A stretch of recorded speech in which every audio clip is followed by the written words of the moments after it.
Welcome to Before Floor, the pregame edition of Five on the Floor, brought to you by the Five Region Sports Network. I'm your host, Jonathan, aka Three Piece Combo.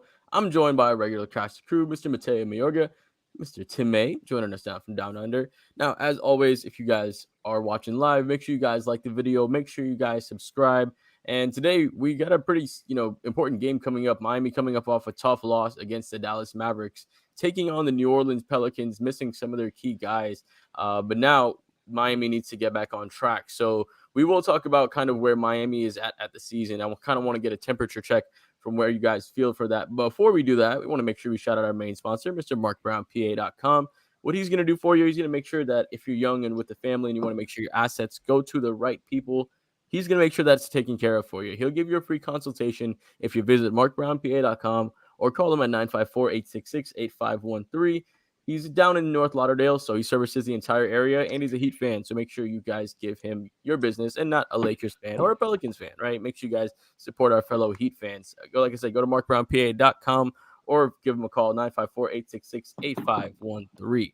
Now, every single day, we do our rapid-fire prize picks, so we want to make sure you guys maximize your money. Go to prizepicks.com, use that promo code 5, spell it out F-I-V-E. We'll match your initial deposit up to $100. You can play every game for as little as $5. So it's literally 20 free plays using that promo code 5. And it's the best way to play your daily fantasy. You guys come out. You don't have to pick somebody and draft them for the season, worry about them getting hurt. It's just one day, pick the points, pick the rebounds, pick the assists, go over, go under, and it's very simple. So like I said, go to prizepicks.com, use that promo code 5, F-I-V-E, and we'll match your deposit up to $100. Guys, we're playing the New Orleans Pelicans. But like I said, we're kind of coming off one of the tougher losses of the season against Dallas.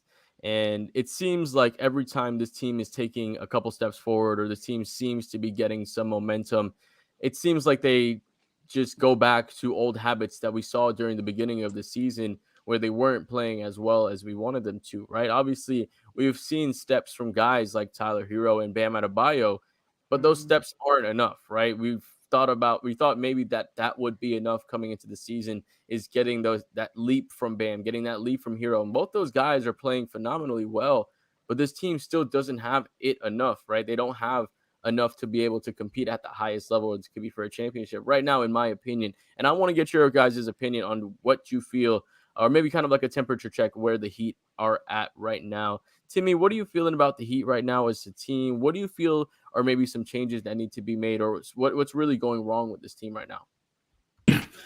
I believe it was flaws, yours, where I discussed it. And I finally came to grips that the Heat are an average team. Don't shoot me. Don't hurt me. But even though Jimmy's a top 10 player, the Heat is an average team. And shout out to Anthony Chiang. He tweeted the Heat are 9-10 versus over 500 teams. And we are 16-10 against the teams that are under 500. So that just shows you, like, by the numbers, the Heat are average team, which is, average sounds like such a bad and nasty word, but it's better than being a bad team. So the Heat we aren't a bad team, but we are average. And coming to grips with the Heat being average, I've taken some of these losses now less hard. Trade season is in about 2 to 3 weeks, so I do feel that there's fatigue within the team. Like, it's the same guys taking the same shots over and over again. A lot of guys have hit walls. You don't have to call the names because we talked about it ad nauseum. But I'm looking at I'm not looking for something blockbuster to shake this team up. It's just, you just need some fresh blood, some fresh faces. Just like the Iggy and Crowder thing would seem to be like minor moves that really brought new life to the team. So yeah, he's an Irish team with a top 10 player and the defensive player of the year, which is Bam. But I do think the issue the Heat has, and they were able to overcome it with Wade and LeBron, is Bam and Jimmy exist in the same plane. Most times you want your top two players to live like the inside out, the outside in, the mid-range versus the wing. Like, you want your two players to mesh better, and even though the Jimmy and Bam pick and roll has gotten better, the chemistry has gotten better. They love each other, but the on-court fit has gotten better. It will always be clunky because they both live in the same space. So when they live in the same space, you need your other three guys to hoist up tons of trees. And I think Lowry, Hero, and Caleb maybe combined for like 6 or 5, like 3 is the last game. That just can't happen. It just can't. So it is an average team, 500 team as you will, but I just hope to see it at the deadline or the buyout that just something is tweaked to bring in some fresh blood. And I wouldn't mind maybe Kelly return to the Malik Beasley. I like Cam Reddish as a prospect, but he is not a shooter. He's just a hooper. And I think we need Jimmy is a hooper. Heroes hooper. We don't need hoopers. We need some more players who like I actually to the point where I wouldn't mind a Duncan for Bertan swap just because Bertan is taller and he would put up more. Like you can't start Duncan with this team, but you could maybe start Bertan for 10 minutes. So that's why, and it's a year shorter. So I'm to the point now where I just want the little small tweaks because we have the foundation. It's just the edges that's the problem right now. Yeah, to your point, absolutely correct about the edges, right? You talk about our two main players not necessarily being 3-point threats when you talk about Bam Adebayo and Jimmy Butler. So the guys around them are going to have to shoot extremely well. And seasons previous, we've gotten the help, right, from guys like Duncan Robinson, like Max Strus, guys like Wayne Ellington. We've got the shooting from guys in the past, but this year we haven't really gotten it. And previously, we got it from the fours as well when Jay Crowder was helping us in the bubble, right? When PJ Tucker was helping us, shooting a really, really high clip from those corner threes. But this year, Miami's gone all the way down to 26th in 3-point percentage. And when your two blessed players can't shoot threes and the rest of your team is not shooting threes and making them either, it makes it a lot harder for this team to win. So a lot of good points there. Mateo, how are you feeling about this team? Kind of same thing. What's your temperature check about what's going on with this Heat team? The season is really a roller coaster. They had their best win of the season against the New Orleans Pelicans, a 26-point margin, and they had a 25-point loss in Dallas. I got to tell you, it wasn't even as bad for JFK when he visited over there. Now, I think Kyle Lowry is completely cooked, and that's probably because of age, most likely. And the Heat, this is not to indict the Heat. He was a better player last year, and they took a gamble and they went for it. They could be commended for that. But right now, he plays too much time, and I think they should probably explore taking some of his minutes or eventually maybe starting someone like Oladipo or Gabe Vincent. He turned into a useless player the last game. Did we lose Mateo? We might have lost Mateo. So he turned into a elusive player the last game out, but he's been useless pretty much the entire season. And personally, I've never been a Kyle Lowry fan, essentially. Since he was in Chicago and he hit that half-court shot against he's back and he's unmuted now. There we go. Yeah, I'm sorry about that, guys. I don't have the phone on Do Not Disturb. Did it for a moment, but Kyle Lowry really turned into a useless player in the last game against the Mavs. He hit a couple of fast break buckets and really didn't do anything much of the game, and he spent a lot of it off ball. When he's not doing that, he's not really helping the team. And part of the reason why they got him is because of the reputation he had as a point of attack defender. He really didn't do much of that against the Mavs, but I'm not going to hold him too much for that because Luka was pretty much cooking everybody at the point of attack. But the Heat, I think this season can still be saved. They're 4 games behind the 4th seed, and the Brooklyn Nets currently have that spot. They're 3.5 games behind the Cleveland Cavaliers for the 5th seed. But it all starts with, performing better in the second half of the year. Since November 27th, Miami has like 90% of their road victories, which is, a good and a bad thing because of how poorly they started early, but they've slowly but surely gotten their act together, but they cannot blow an easy one or a team that doesn't have 2 of their best players against the New Orleans Pelicans at home tonight. So before you go, there's something that Mateo brought up. Why in the world did we go man against Luka? We spent all pregame talking about the zone. We only had 5 zone possessions. That's really something I want Mateo to answer because I'm confused. Like why? We just broke the. Well, you guys were on me and guys spoke about it, but basically the Heat broke the zone possession record for the league. And you know what? Before them, the Heat 4 years ago. So we literally just broke the zone record, and you only used the zone 4 times against the Mavericks. Like what's up with that? That's very strange considering they're not a very good 3-point shooting team, and their best player is not a threat from there. He takes a lot of them and makes some high-pressured shots from there, and sometimes it's a little misleading for his marksmanship from 3-point range. But, Luka is just such a hard guard. You can't really throw just one thing at him. Sean was making the point in one of our group chats earlier when when the Dallas Mavericks came into Denver back in December 6th. The Denver Nuggets on pick and roll blitzed Luka, and the defense was still too short. He passed over the top of it. It was no thing. The ball found the middle, then found the corner. He will eat you alive as a playmaker or a scorer. I'm not really sure what you do with someone like Luka. Yeah, Luka's an anomaly, right? His ability not to just play make, like you said, just score in different ways, just do it in different ways. Slow motion, essentially being able to get to the rim, nothing over athletic, but he's a different player. And like you said, you can't really knock Kyle Lowry for not being able to guard Luka. But I think the problem is us giving him such a big contract at such a high age, knowing that he had a lot of mileage on his body already. And I think, that was always my biggest issue signing Kyle Lowry, other than him being a flopper. But, I think just those things, the writing was kind of on the wall, and we all wanted to sell Kyle Lowry as, oh, look what Chris Paul did for the Phoenix Suns.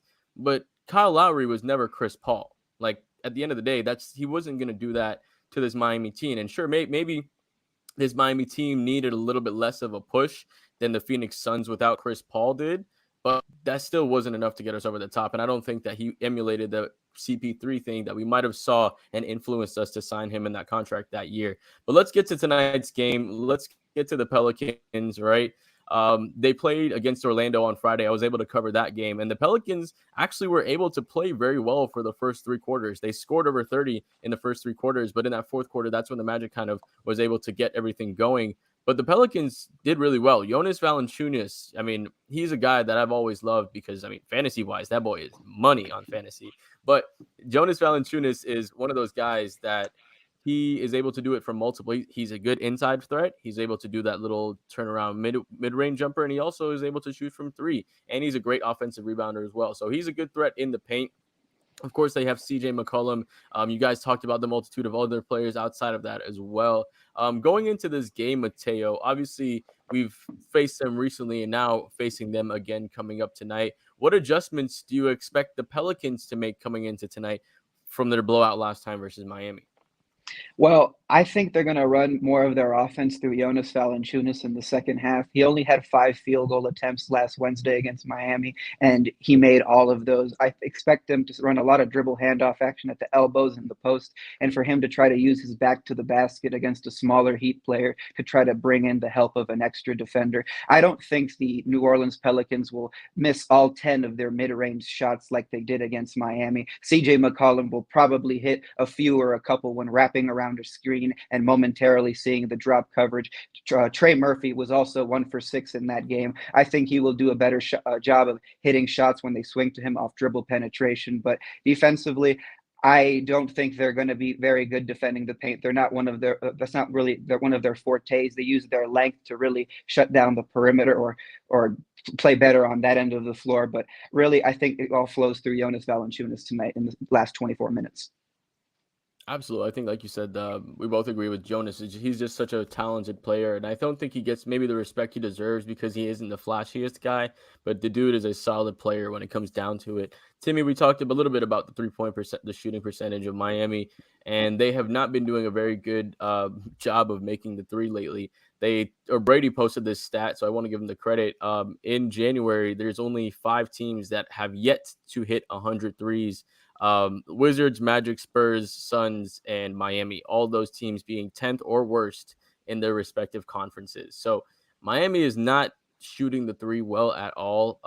The guys that were expected to maybe do those things, Gabe Vincent shot a great clip last year. Max Strus shot a great clip last year. And, we had a little bit more help from the 4 position, obviously with PJ Tucker doing it for most of the season until the playoffs. But what do you think needs to change as far as maybe the looks we're getting from 3 that will allow Miami to get some better or to make a higher clip?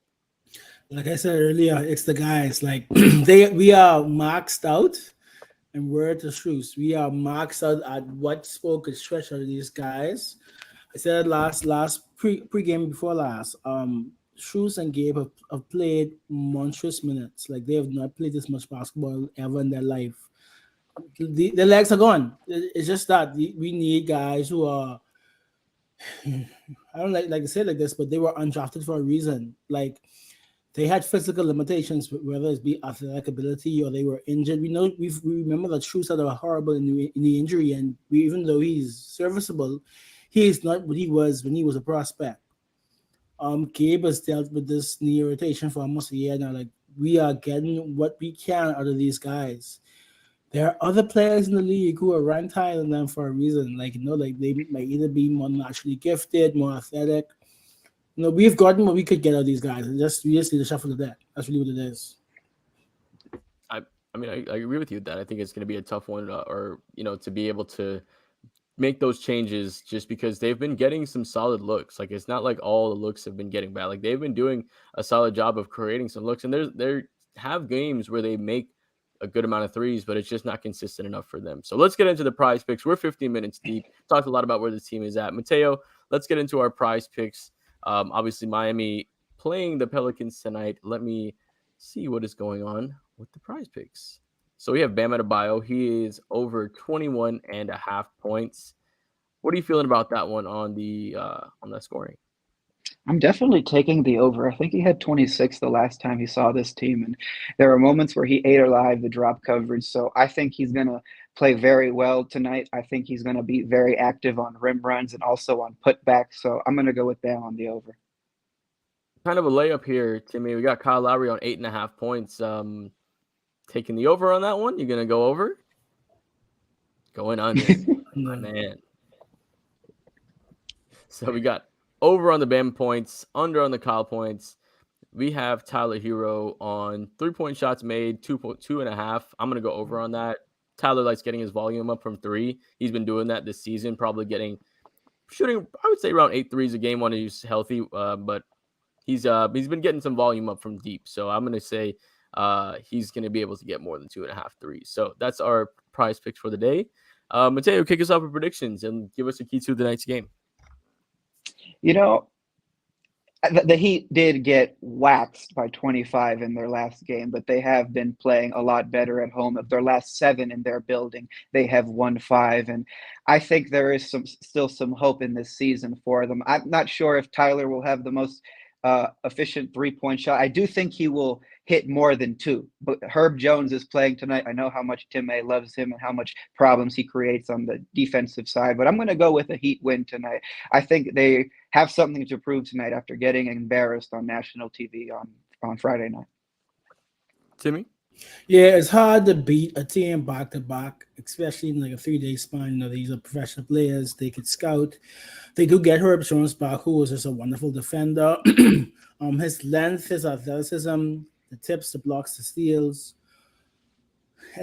But the Heat never really, they don't sink after losing. So after getting blown out, they might have a chip on their shoulder. And I think they're confident in themselves that even though they waxed this team a few days ago, they understand the type of season they're in. They can't take nobody for granted. But these are the type of games you have to get. No Zion, no BI. You kind of had a good thing going in that blowout. You take away those. There were still a lot of mistakes in the blowout. But take away the pros, erase the cons. But Herb is a different monster. Like, if you thought guys are struggling now, it's going to be a struggle against that guy. But just because I don't see us losing 2 straight after just such a run, I think it's going to be a close Heat win. Yeah, New Orleans played really well on Friday, like I said, against Orlando, and it seemed like CJ McCollum and Jonas Valanciunas, that 2-man game was starting to pick up a little bit more.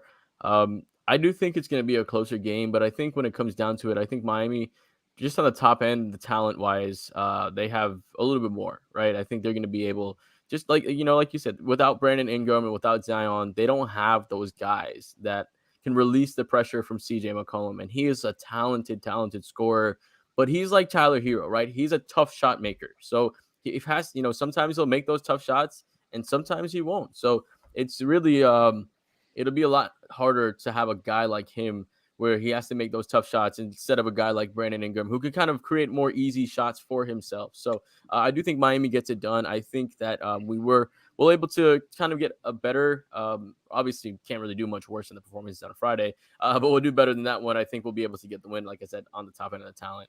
But like I said, guys, make sure you guys, if you think Miami's going to win, make sure you guys like the video. If you don't think we're going to win, make sure you guys leave a comment. Let us know why. Make sure you guys like the video. Make sure you guys subscribe. Go to Mark Brown PA.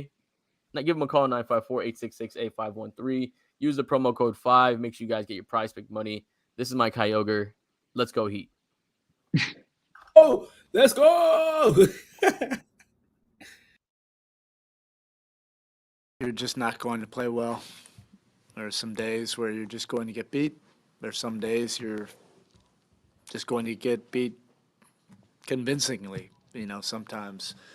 What was disappointing about tonight is it was just a wasted day. We didn't get better. And we don't have a lot of days, to kick down the road like that. Dallas played great. They had the edge, tonight, certainly. They were coming off of 3 straight losses and obviously highly motivated since they've been giving up a lot of points. And they had the better disposition. They took control of the game. And we just never were able to have that competitive disposition, that we've had, virtually all season long. So that's basically it. I just don't like, as a head coach, wasting nights, particularly as we're trying to gain some rhythm and get our health and get everybody on the same page. The key contributor, what they were trying to do, as you know, there were some things that you really would have preferred, particularly in the first and third quarters. Yeah, just, basically what you've seen for the last several weeks from the Miami Heat. The activity, the disposition, the toughness, the multiple efforts. Doncic clearly can manipulate, the defense in a unique way, but I don't think he really felt us tonight ever. And he still may have been able to get a triple-double or whatever he had. But if we're having our typical efforts and that toughness and disposition, win or lose, you get better as a group. We didn't get better today. It's a lost day, and we'll gather ourselves and get back to Miami. We have an important week. We have 3 important games. We're not, looking ahead to the whole homestand, but Sunday against New Orleans, and we have Boston, and then Orlando. It's an important week for sure. So the turnovers weren't insane in total. It's just what they were able to accumulate point-wise off of them. Was there anything? Yeah, I don't think we brought a great motor and level of detail to our offense. And I know that was a big point of emphasis for them, to really get after us. And they've been giving up a lot of points, so you knew you were going to get their best defensive effort tonight. And they were very active. That would have required doing things with a much higher motor, moving, the defense a little bit more, getting to second and third actions without missing the moment, and putting the ball on time, on target, which we've been building a lot of those habits. The last several weeks, we just weren't able to do that tonight. Coach, you mentioned this briefly already. Any more thoughts about Luka? You're usually better at stopping him. You guys jinxed this. Of course he was going to have a big game. No, we didn't do anything to make him burn a calorie or sweat at all. And again, he's that talented that he still could have done what he did tonight. But you just would have liked to have seen him burn a few more calories to be able to do that. Thank you, Coach. All right, thank you.